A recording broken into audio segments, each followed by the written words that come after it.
లతల వివాదం కొనసాగుతుంది. సినీ నటి మాధవీలత మా అసోసియేషన్ కూడా ఫిర్యాదు చేసింది. అసలు ఫిర్యాదు ఏం చేశారు, ఆమె ఏం డిమాండ్ చేస్తుందన్న అంశాలు కూడా మనం తెలుసుకుందాం. చెప్పండి మాధవీలత గారు, ఇంకా వివాదం కొనసాగుతుంది, మీరు మా అసోసియేషన్ కూడా ఫిర్యాదు చేశారు. అసలు ఫిర్యాదు చేసే ముఖ్య ఉద్దేశం ఏంటి, మీ డిమాండ్ ఏంటి?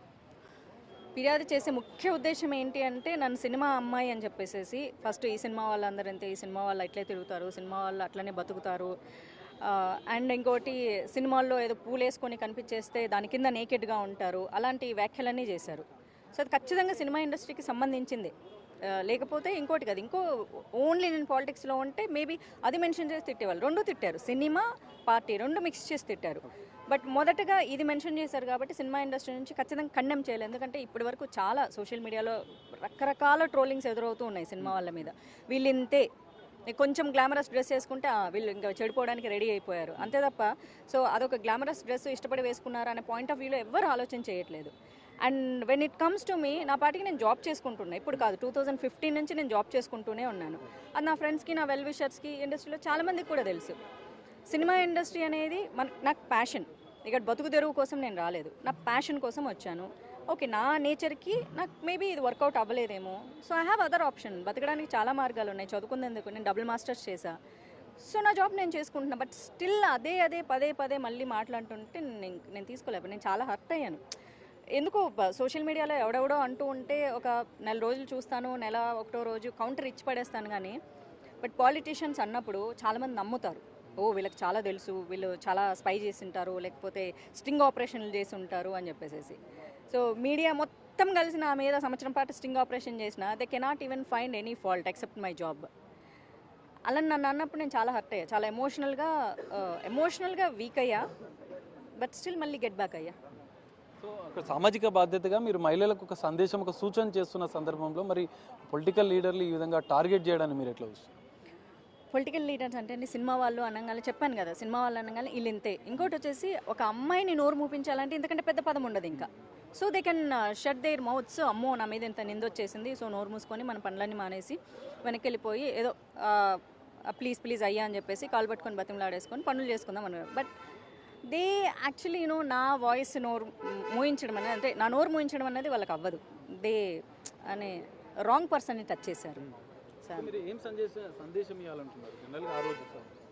నా కోసం నేను ఫైట్ చేసుకోకపోతే జీవితంలో ఇంకే అమ్మాయి గురించి మాట్లాడే అర్హత నాకు లేదు.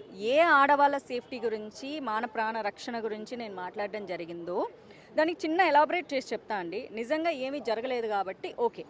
ఇన్ కేస్ ఏమైనా జరిగి ఉంటే ఇదే మాట మాట్లాడతారా, అయ్యో పోకుండా ఉంటే బాగుండేది అని చెప్పేసి. అండ్ ఇంకా నాకు చాలామంది ఇన్స్టాగ్రామ్లో పంపించారు, ఈవెన్ తాడిపత్రి అమ్మాయిలే పంపించారు.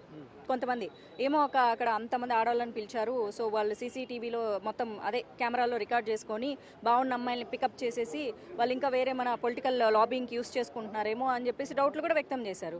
నేను మొట్టమొదటి అఫ్కోర్స్ నాకు ఇన్స్టాగ్రామ్లోనే మెసేజ్ చేశారు చాలామంది, వీఆర్ ఫ్రమ్ తాడిపత్రి అక్క, ఇక్కడ ఇలాంటి దందాలు జరుగుతున్నాయి అని చెప్పేసి మెసేజ్ పెట్టడం జరిగింది. సో దాని నేపథ్యంలో వేడుకల్లో నిజంగానే అసాంఘిక కార్యకలాపాలు ఇంకా జరుగుతున్న నేపథ్యంలో మీరు మహిళలకు సూచన చేయాలనుకున్నారు? వేడుకల్లో జరుగుతున్నాయని మెన్షన్ చేయలేదండి. My video is very clear. తిరిగి వచ్చే దారిలో ఎందుకంటే అది ఊరికి కొంచెం దూరంగా ఉన్నది కాబట్టి ఆన్ ద వే వచ్చేటప్పుడు మాత్రం మెన్షన్ చేశాను. నేను అసలు పార్కు గురించి కానీ ఇంకోటి గురించి కానీ మెన్షన్ చేయలేదు. ఆన్ ద వే ఏమైనా జరగవచ్చు కదా, అది కూడా మెన్షన్ చేశాను.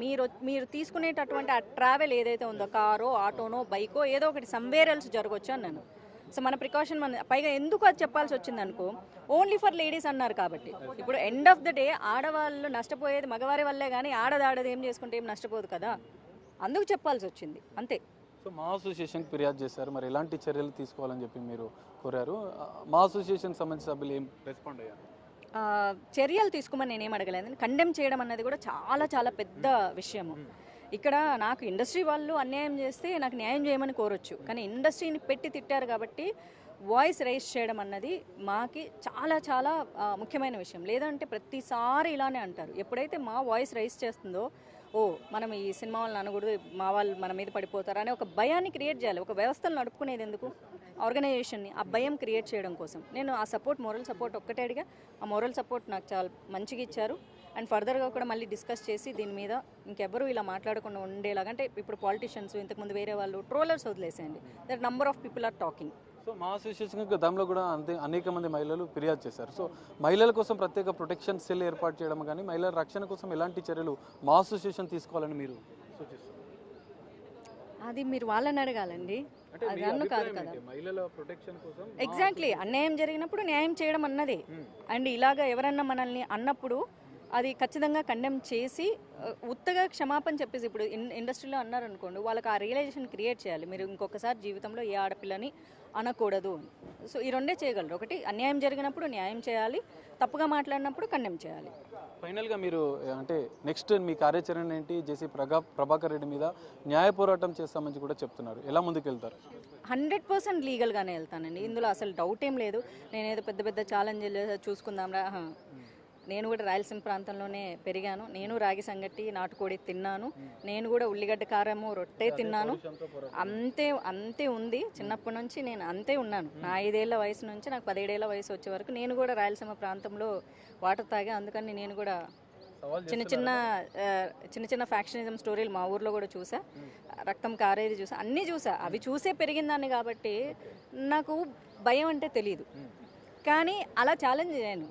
ఐఎమ్ ఎడ్యుకేటెడ్, ఐఎమ్ డీసెంట్, అందుకే నేను లీగల్గా ప్రొసీడ్ అవుతా అంతే. ఇది పరిస్థితి. తన న్యాయ పోరాటం అయితే జేసీ ప్రభాకర్ రెడ్డి కొనసాగిస్తా, క్షమాపణలు చెప్పినా సరే మరోసారి తనను కించపరిచే విధంగానే మాట్లాడారు. సినిమా ఇండస్ట్రీకి సంబంధించినటువంటి మహిళలపైన దారుణంగా ఆరోపణలు చేసినటువంటి జేసీ ప్రభాకర్ రెడ్డి మీద ఖచ్చితంగా తాను న్యాయ పోరాటం చేస్తానని చెప్పి మాధవీలత, సినీ నటి, బీజేపీ నాయకురాలు చెప్తున్న పరిస్థితి కనిపిస్తుంది. కెమెరామెన్ వెనుతో కలిసి సాగర్, బిగ్ టీవీ, హైదరాబాద్.